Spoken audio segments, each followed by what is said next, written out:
Dan Mazmur 127 akan menjadi renungan kita sore hari ini. Ibu-ibu tidak usah buka, tetapi nanti boleh dibaca di rumah berulang-ulang, sehingga nanti akan mendapat gambaran yang menyeluruh. Yang pertama kita lihat adalah apa yang menjadi konteks dari Mazmur 127 dulu, supaya kita mendapatkan pemahaman yang benar tentang anak panah yang Tuhan berikan. Mari kita lihat konteksnya di ayat 1.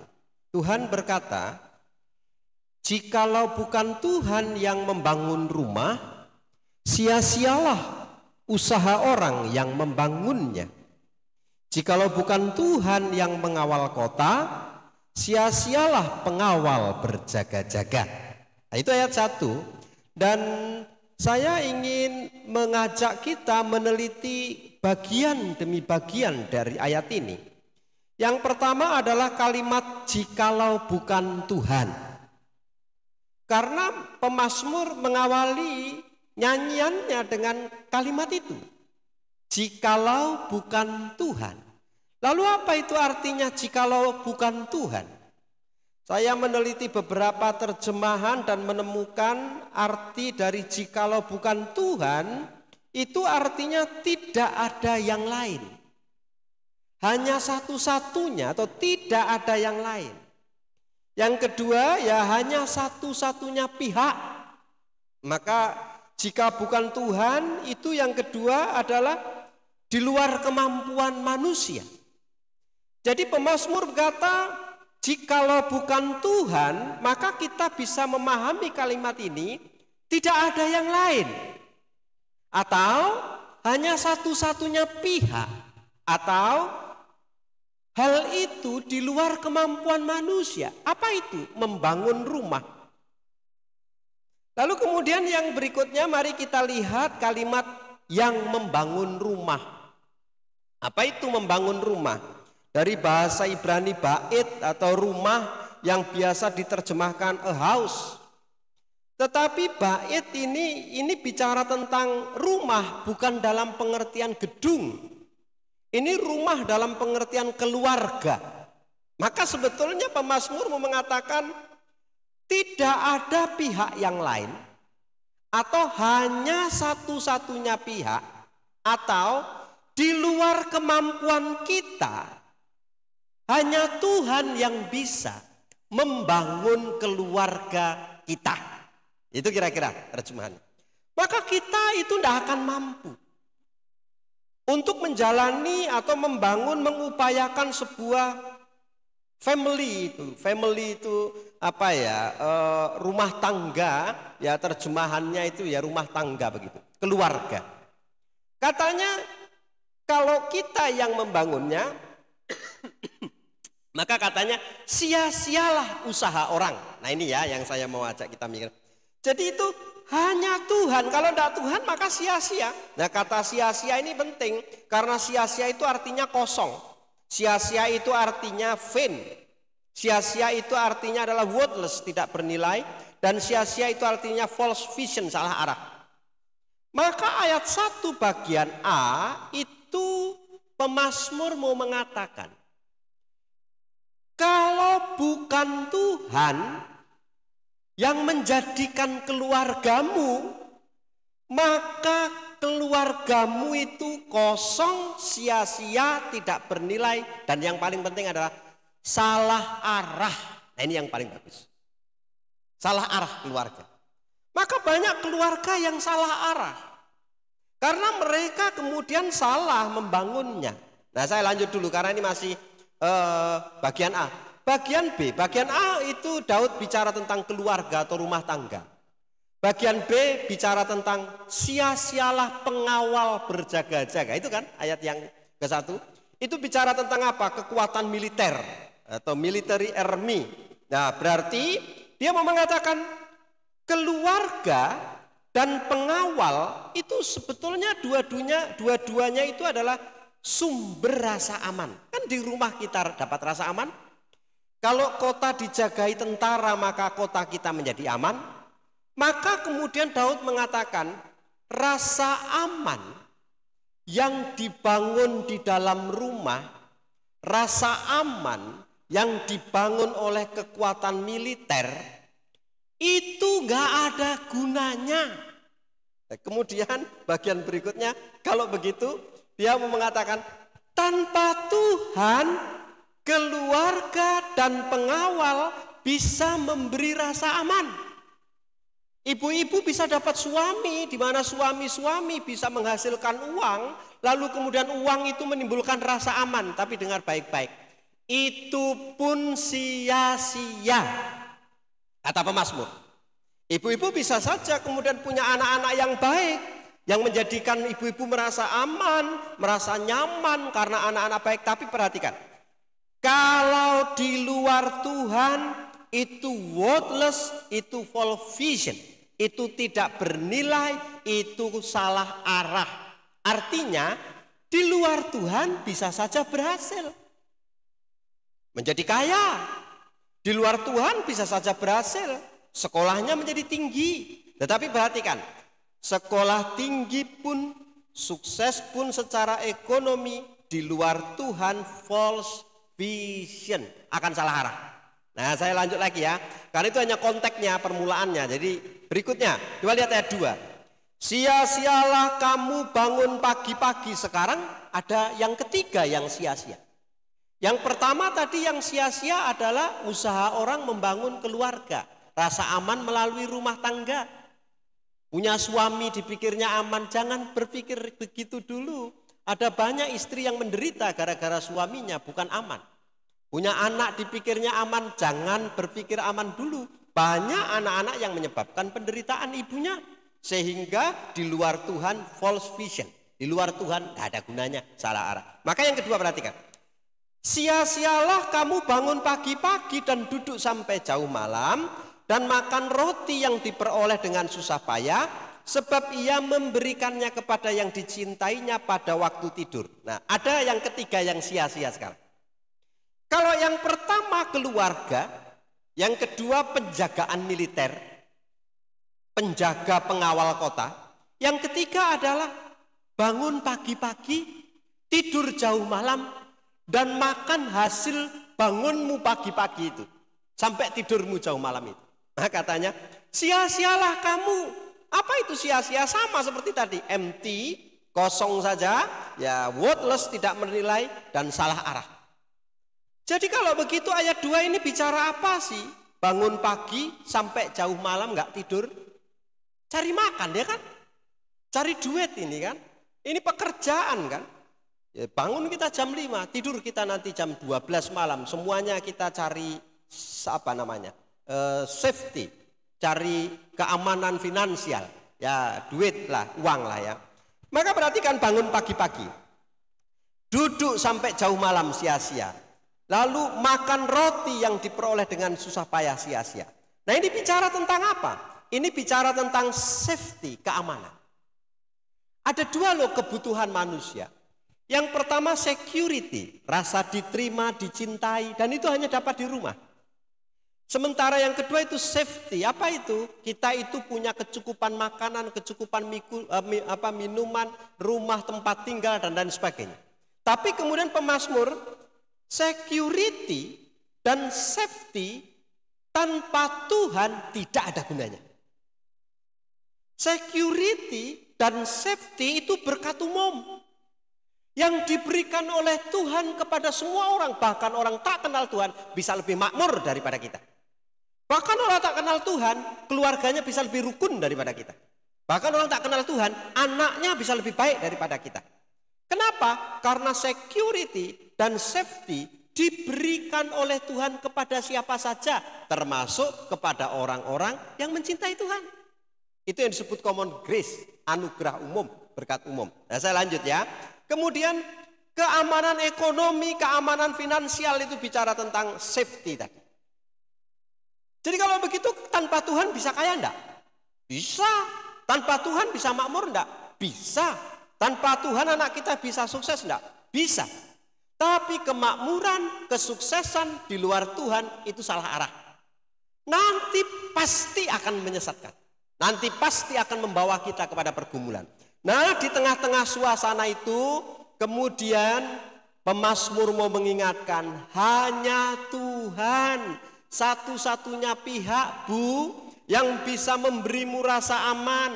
Ingat, anakmu, suamimu, keluargamu bisa membuat kita tidak aman, cemas, penuh pergumulan, rasa takut dan kegelisahan. Yang kedua, ingat, kos-kosanmu yang banyak, mungkin warungmu, mungkin usaha tanimu, mungkin bisnismu, itu bisa memberimu uang tetapi tidak bisa membeli rasa aman. Tuhan yang bisa memberikan. Nah, itu kira-kira ya. Di luar itu semua lalu kemudian pemazmur itu berkata tentang anak panah. Nah, ini yang menarik. Karena ayat 1, ayat 2 bicara tentang safety dan security. Tiba-tiba itu dia ngomong tentang anak panah di ayat yang ketiga. Tapi ayat yang ketiga kita bahas belakang, sebab saya langsung mau ke ayat 5 dulu. Ayat 5 itu tentang berbahagia. Nah, ini penting. Berbahagialah orang yang telah membuat penuh tabung panahnya dengan semuanya itu. Ia tidak akan mendapat malu apabila ia berbicara dengan musuh-musuhnya di pintu gerbang.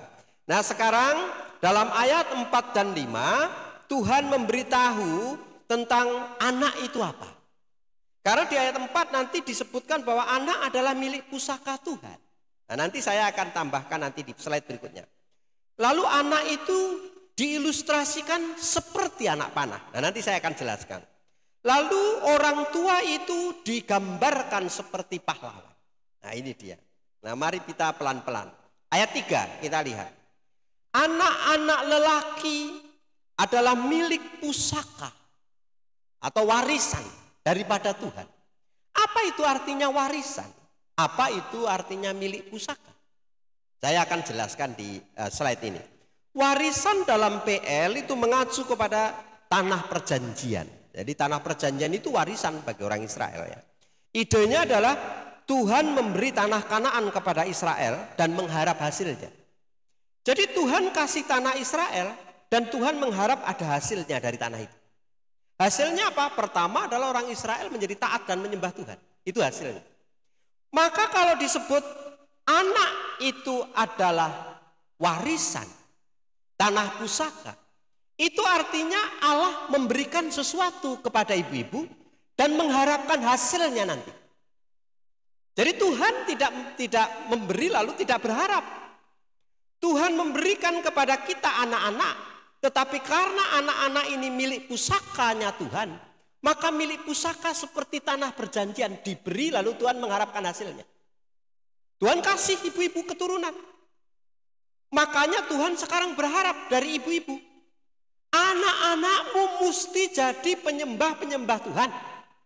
Harus ada hasilnya. Nah, masalahnya adalah banyak keluarga yang gagal menghasilkan ini. Nah, ini yang jadi masalah. Lalu kemudian anak itu bukan hanya warisan, tetapi juga upah atau pahala. Upah itu apa? Anak-anak adalah berkat. Upah itu sesuatu yang tidak layak, tapi kita terima, diberi cuma-cuma oleh Tuhan. Nah, anak-anak membawa sukacita, kepuasan, dan harapan bagi orang tua. Nah, makanya anak lelaki adalah milik pusaka Tuhan, katanya. Jadi Tuhan memberikan kepada kita anak-anak seperti Tuhan memberikan kepada orang Israel tanah perjanjian.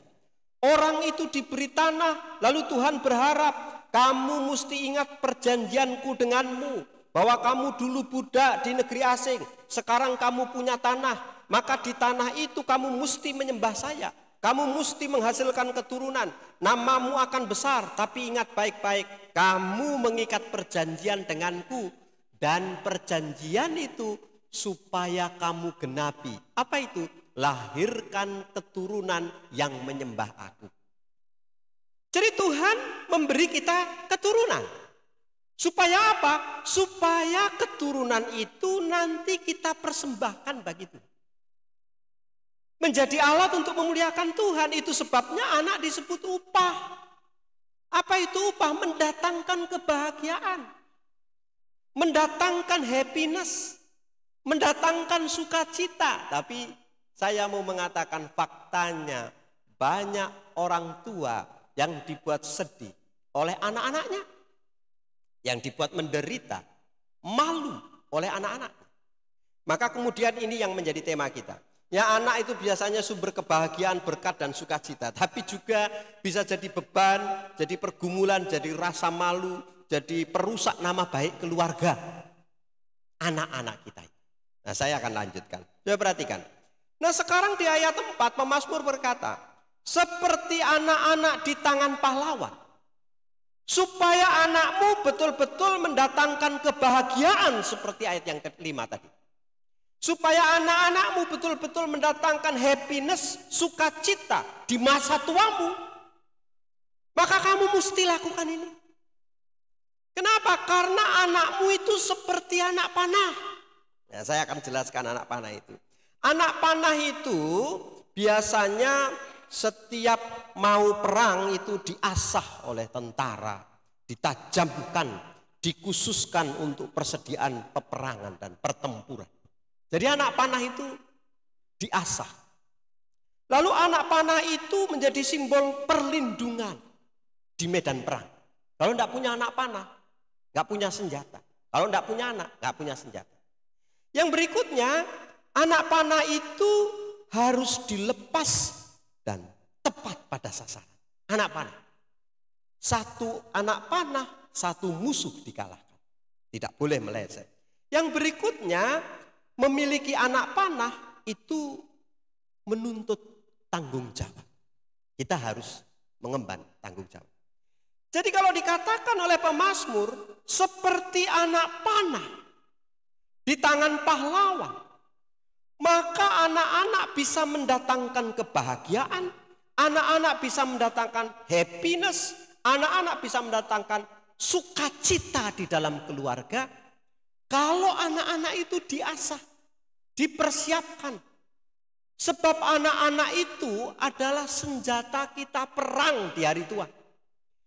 Kita makin menurun, kesehatan kita makin melemah, makin tua, makin tua. Siapa yang akan menjadi pedang untuk kita bertempur di masa tua? Anak-anak. Tetapi banyak orang tua yang mestinya sudah istirahat, justru mereka sibuk karena anak-anaknya. Sampai tua ngurusi anak-anaknya. Anak-anaknya sudah berumah tangga pun tetap menjadi tanggung jawab orang tuanya. Tiap bulan disubsidi. Padahal pensiun tak seberapa. Tapi harus kasih uang kepada anaknya. Anak-anak itu adalah anak panah yang menjadi sumber perlindungan. Seperti anak panah di tangannya pahlawan tadi. Musuh tidak berani mendekat. Kenapa? Karena kita punya perlindungan. Jadi kalau kita punya anak, maka anak itu oleh Tuhan akan dijadikan bagi kita sumber perlindungan. Memang segala sumber perlindungan Tuhan. Tapi Tuhan bekerja melalui manusia. Siapa anak-anak kita? Siapa yang paling dekat dengan kita kecuali anak kita? Lalu berikutnya, anak panah itu harus dilepas dan seterusnya ya. Saya sudah ulang lagi. Kemudian perhatikan kata berbahagialah. 3, 4, 5. Kalau anak-anak panah itu betul-betul dirawat, dipertajam, maka orang yang punya anak panah itu dijamin oleh Tuhan sampai masa tuanya dia akan bahagia. Ya, perhatikan ini ya, ini kata-katanya Tuhan bukan saya. Akan bahagia. Nah, berbahagia itu apa sih? Itu sebetulnya merujuk kepada blessedness, diberkati, atau merujuk kepada happiness, ya, berbahagia. Jadi diberkati, berbahagia, kata yang sama. Kalau anak-anak panah itu dipersiapkan, maka anak panah itu akan menjadi perlindungan kita di masa tua, senjata kita di masa tua, dan menjadi sumber kebahagiaan kita nantinya. Nah, ini yang keren dari Mazmur ya. Coba perhatikan. Berbahagialah mereka yang membuat tabung anak panahnya itu penuh. Nah, dulu itu biasanya anak panah itu dimasukkan ke tabung anak panah. Lalu dipikul gitu oleh para prajurit. biasanya ditaruh di pundak untuk berangkat perang. Nah biasanya satu tabung itu isinya 30 anak panah.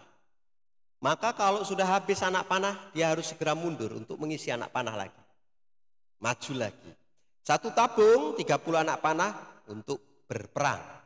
Lalu kemudian, tapi dalam budayanya orang-orang Assyria itu satu tabung itu bisa saja enggak 30, malah 50 anak panah. Nah, tentara yang berbahagia adalah tentara yang berangkat perang tidak lupa mengasah anak panahnya. Anak panah ini tidak boleh tumpul. Karena kalau tumpul nanti anak panah ini, perlindungan kita tidak ada. Anak-anak mesti disiapkan. Kenapa? Karena kalau tidak dipersiapkan, nggak ada perlindungan kita nanti. Ya boleh Bapak Ibu bilang Ibu bilang Tuhan lah perlindungan ya. Karena sudah kepepet. Ya memang hanya Tuhan perlindungan kita. Makanya kita menjadikan Tuhan itu sebagai tempat perlindungan satu-satunya, tapi kadang-kala juga menjadikan Tuhan itu sebagai penghibur rasa sakit hati kita terhadap keluarga dan anak-anak. Karena gagal kita, maka kita pakai nama Tuhan dalam kegagalan itu. Dan kita menghibur diri. Padahal salah kita. Nah, perhatikan, apa saja yang perlu diasah? Nah ini yang menjadi penting. Yang pertama adalah kehausan spiritual. Anak kita itu seperti anak panah yang mesti dipertajam.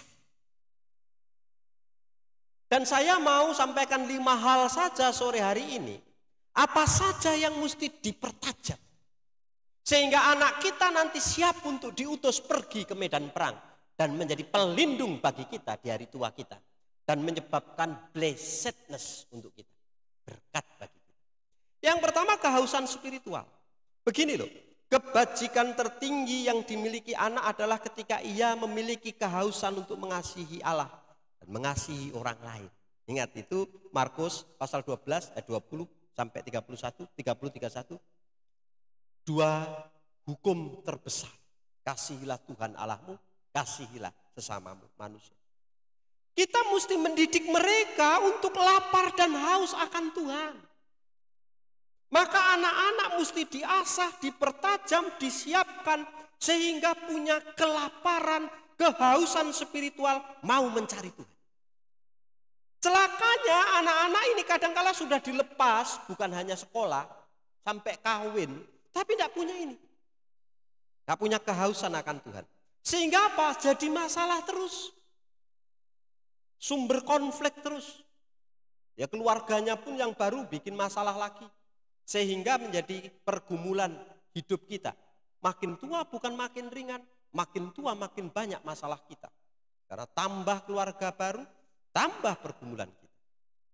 Jadi mari kita siapkan bagi yang belum terlambat, karena belum ada nggak ada sih terlambat.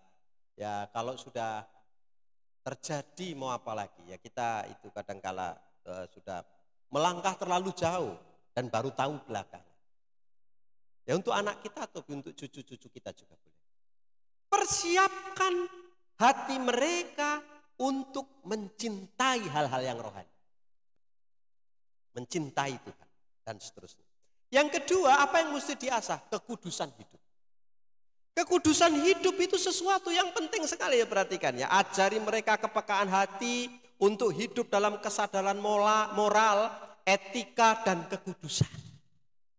Punya anak-anak pria, laki-laki, ajari tentang kekudusan. Ajari tentang memuliakan Tuhan melalui kekudusan hidup. Kekudusan itu bukan hanya masalah seksual. Kekudusan itu masalah keseluruhan hidup. Mempersembahkan hidup yang wholeness, yang utuh kepada Tuhan. Ajari mereka tentang etika. Ajari mereka tentang moralitas. Mana yang boleh, mana yang tidak boleh. Mana yang saru, mana yang kemudian diizinkan. Diberi kepada mereka batas-batas sehingga mereka tidak boleh menyeberang dari batas. Dan batas-batas itu adalah firman Tuhan. Di mana ini tidak boleh, ini boleh, ini tidak boleh, ini boleh. Kalau tidak diajari tentang kekudusan hidup, anak-anak kita tidak tajam. Sehingga nanti ketika besar dia tidak menghargai kita tentang kekudusan hidup. Misalnya kekudusan finansial. Kalau mamanya, bapaknya setuju anaknya jadi PNS dengan nyogok, maka kita tidak mengajari kekudusan hidup. Kenapa? Karena mau jadi pegawai saja kamu nyogok. Kamu menyuap, kamu membayar. Maka nanti begitu dia bekerja, dia tidak akan menghargai kekudusan hidup. Dia akan mencuri apa yang bukan menjadi haknya. Dia akan jadi maling di kantor. Kenapa? Karena orang tuanya tidak mengajarkan. Justru menyetujui dan menyediakan uangnya. Mau jadi polisi bayar 200 juta. Mau jadi tentara bayar 200 juta. Kalau itu dilakukan mereka tidak ngerti kekudusan hidup. Dan banyak orang tua yang melakukan itu. Apalagi kita orang Sumatera Utara. Pengen kali anaknya jadi PNS. Dipala-palainya anaknya jadi polisi. Jadi tentara. Disuapnya ratusan juta supaya jadi tentara, jadi polisi. Lakukanlah itu dan dengar baik-baik, mereka nanti tidak ngerti tentang kekudusan hidup. Mereka akan mencuri. Itu hanya salah satu contoh. Banyak contoh bisa disebut. Jadi ajar juga tentang standar moral Allah yang absolut itu. Ikuti pengajarannya Paulus misalnya di dalam 2 Timotius pasal 3, 15, 16. Di sana disebutkan tentang hiduplah seperti ini, seperti ini, seperti ini. Hai Timotius, anakku. Nanti dibacalah, nanti materinya bisa diminta. Yang ketiga, apalagi yang perlu diasah? Tanggung jawab. Tanggung jawab ini penting, kenapa? Karena anak harus dididik untuk memiliki tanggung jawab. Sebab mereka itu adalah pengelola dari waktu, bakat, harta, dan semua yang ada padanya. Banyak penelitian yang meneliti orang-orang kaya. Yang kekayaannya berhenti di generasi kedua dan ketiga jadi miskin. Opungnya kaya raya, anaknya masih kaya, cucunya jadi melarat. Kenapa? Karena opungnya dulu berjuang mengerti, mengatur waktu, mengatur uang, dan lain sebagainya. Anaknya sekarang sudah lahir di keluarga bapak yang bahagia. Nah, duitnya banyak. Anaknya sekarang tidak ngerti apa itu mengatur waktu, apa itu mengatur uang, apa itu mengelola bakat, gak ngerti. Sehingga datanglah generasi berikutnya yang miskin. Maka nampak bekas-bekas orang kaya di sepanjang perjalanan kita keliling kota Medan. Ini dulu bekas orang kaya ini. Sekarang anaknya sudah jatuh miskin. Di samping rumah-rumah kami itu banyak orang-orang yang dulu dari Jawa itu anaknya luas-luas. Dulu, sekarang sudah dijual untuk sunatan, dijual untuk mantenan, dijual untuk pesta, habis tanahnya. Sekarang satu rumah, 4 keluarga di situ, jadi miskin. Dulu kok bisa kaya? Ya karena ngerti tentang tanggung jawab. Maka anak-anak perlu diajarkan, diasah tanggung jawabnya. Kalau mamanya punya duit, bapaknya punya duit, jangan manjakan dengan uang. Nanti mereka tidak ngerti tanggung jawab, tidak ngerti perang. Sehingga mereka nanti akan membuat kita menderita. Setiap minta, suruh mereka berdoa. Setiap minta, suruh mereka menunggu dengan sabar. Setiap minta, suruh mereka untuk mencari, berusaha, menabung, menyimpan, dan lain sebagainya. Supaya apa? Ngerti tanggung jawab. Saya lahir di keluarga yang miskin. Saya ngerti mengatur waktu, mengatur uang. Saya tidak mau anak saya kayak saya. Saya manjakan dengan apa yang saya punya. Akhirnya anak-anakku tidak ngerti mengatur waktu, mengatur uang, mengatur bakat, talenta, dan lain sebagainya. Tidak tahu dia. Kenapa? Karena tidak aku kasih tanggung jawab. Saya salah, saya gagal. Itu sebabnya banyak yang seperti tadi. Opungnya kaya, bapaknya masih agak kaya. Cucunya jadi miskin. Kenapa? Sudah tidak ngerti tanggung jawab. Nah ini salah. Jadi tanam pada mereka tanggung jawab. Bertanggung jawablah pada Tuhan atas tindakan, termasuk atas tindakan. Ajari tanggung jawab. Kalau bikin salah minta maaf. Kalau menyakiti hati orang datang minta maaf. Ampuni, mengampuni. Itu belajar tanggung jawab. Jadi tanggung jawab itu banyak sekali. Ajari mereka juga tentang memberi, banyak diberi, banyak dituntut. Karena kamu punya bakat ini, bakat itu, kemampuan ini, kemampuan Tuhan akan tuntut. Ajari mereka. Coba gunakan itu dengan baik-baik ya. Ajari tentang hukum tabur tuai. Bahwa apa yang kamu tabur, kalau itu sesuatu yang tidak baik akan berbuah tidak baik. Kamu akan menuai yang tidak baik. Ini bukan hukum karma, ini hukum tabur tuai. Apa yang kau tabur akan kau tuai. Coba berikutnya yang keempat, karena hanya 5 nih yang saya mau sampaikan.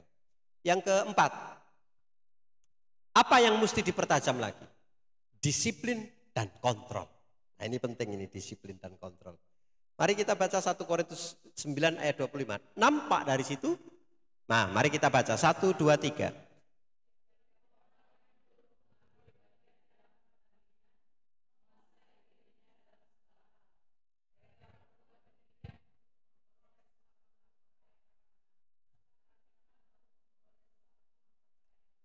Nah ini Paulus ya untuk Korintus. Jadi ini bicara tentang atlet yang akan ikut berlomba dalam sebuah perlombaan. Saya kasih gambar ini. Coba lihat gambar itu baik-baik. Lalu coba sampaikan sama saya apa yang aneh. Apa yang aneh? Nah, nampak gambarnya? Oh itu. Apa yang aneh dari gambar itu? Hah? Kakinya. Ada lagi?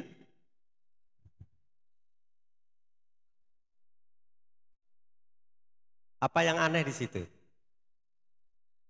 Sama semua. Apalagi yang aneh di situ? Apa? Apa yang aneh? Ayo. Coba amati baik-baik. Temukan apa yang aneh di situ. Enggak dapat. Enggak pakai baju.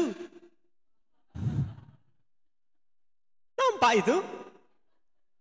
Ini adalah lomba lari olimpiade yang disebut di dalam 1 Korintus pasal 9 ayat 24. Semua orang yang mau ikut lomba olimpiade waktu itu mesti menandatangani kesepakatan untuk mau berlatih 1 tahun. Katakan kontrak, berlatih dan fairness, harus fair. Mengikuti aturan main. Lalu mereka akan dilatih. Setelah itu datanglah hari perlombaan. Tapi para pelari di zaman Yunani kuno dulu tidak boleh pakai baju. Mereka telanjang. Supaya apa? Supaya mereka itu bisa lari secepat-cepatnya. Maka perhatikan, penonton di sebelah sana, penonton di sebelah sini, dan para pelari ini tidak pakai baju sama sekali. Maka Paulus mengatakan, kalau begitu jangan tengok kanan, jangan tengok kiri, latihlah dirimu disiplin dan larilah ke depan. Fokuslah kepada Yesus. Seperti pelari ini. Karena kalau nengok ke kanan diketawain dia sama penonton. Nengok ke kiri sama. Maka dia tidak perlu tengok. Dia mesti lari ke depan sampai tujuan. Dan katanya tadi ayat ini kan mengatakan. Mereka melakukan itu untuk apa? Memperoleh mahkota yang fana. Karena hadiahnya itu mahkota. Terbuat dari daun. Tetapi setelah dapat mahkota kalau juara nanti malam dijamu oleh raja makan malam. Setelah makan malam mereka akan dibebaskan dari pajak tanah. Itu hak istimewa bagi pemenang lomba olimpiade lari maraton di kitab 1 Korintus. Apa yang kita pelajari dari lomba lari? Disiplin. Kontrol diri. Ajari anak-anak kita disiplin, kontrol diri. Jangan terpesona oleh lingkungan, jangan tertarik oleh budaya di kanan kiri, tapi fokus kepada Yesus. Karena di zaman sekarang banyak yang menarik anak-anak kanan kiri. Yang kemarin sudah kita bahas tentang gadget dan sebagainya, banyak sekali. Tetapi mereka harus disiplin, kontrol diri, dan lari menuju Yesus. Nah ini yang kita mau. Sudah nggak usah tengok-tengok kawanmu, biarlah kawanmu nyontek, yang penting kau jujur. Sudah nggak usah tengok-tengok kawanmu, biar saja asal kau sudah jujur, nggak juara pun nggak masalah. Sudah, kamu tenang saja nak, kami mendukungmu. Biarpun kawan-kawanmu membulimu, kamu berharga di mata Tuhan, kamu berharga di mata kami orang tuamu.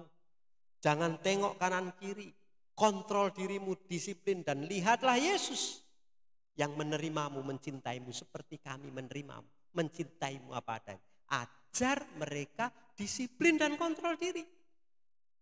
Ajar mereka menyangkal diri. Supaya tidak dituntutnya semua haknya, kayak Yesus tidak menuntut haknya. Karena kasih tidak menuntut. Ajar mereka mengerti prioritas mana yang paling penting. Ajar mereka belajar sabar dan tekun. Ini disiplin dan kontrol diri. Yang keempat, kalau anak panah kita asah dengan ini, mereka akan bikin kita bahagia di hari depan. Yang terakhir, kelima, etos Kristen, etos kerja. Nah, etos ini penting sekali. Jadi dalam budayanya orang Yunani itu ada budaya untuk berorasi. Maka ketika berorasi itu ada teknik retorika. Yang pertama itu ada namanya etos, yang kedua patos, yang ketiga logos. Etos itu apa? Kredibilitas. Siapa saya? Nah, kalau saya itu seperti berkhotbah begini, maka ketika saya khotbah itu saya punya 3 hal. Etos, patos, dan logos. Logos itu apa? Logos itu caraku menyampaikan pesan. Nah, gitu ya. Patos itu apa? Kemampuanku menarik emosi ibu-ibu. Ibu-ibu ikut tertarik, secara emosi terlibat. Itu patos. Tapi di belakang patos dan logos yang paling penting itu adalah etos. Etos itu apa? Siapa saya ketika saya ngomong. Karena siapa saya lebih penting daripada apa yang ku omongkan dan caraku menyampaikan. Inilah kredibilitas. Nah, anak-anak Kristen mesti diajari tentang etos, watak Kristen, sikap Kristiani. Kalau menjadi pekerja etosnya seperti apa kalau sudah kerja.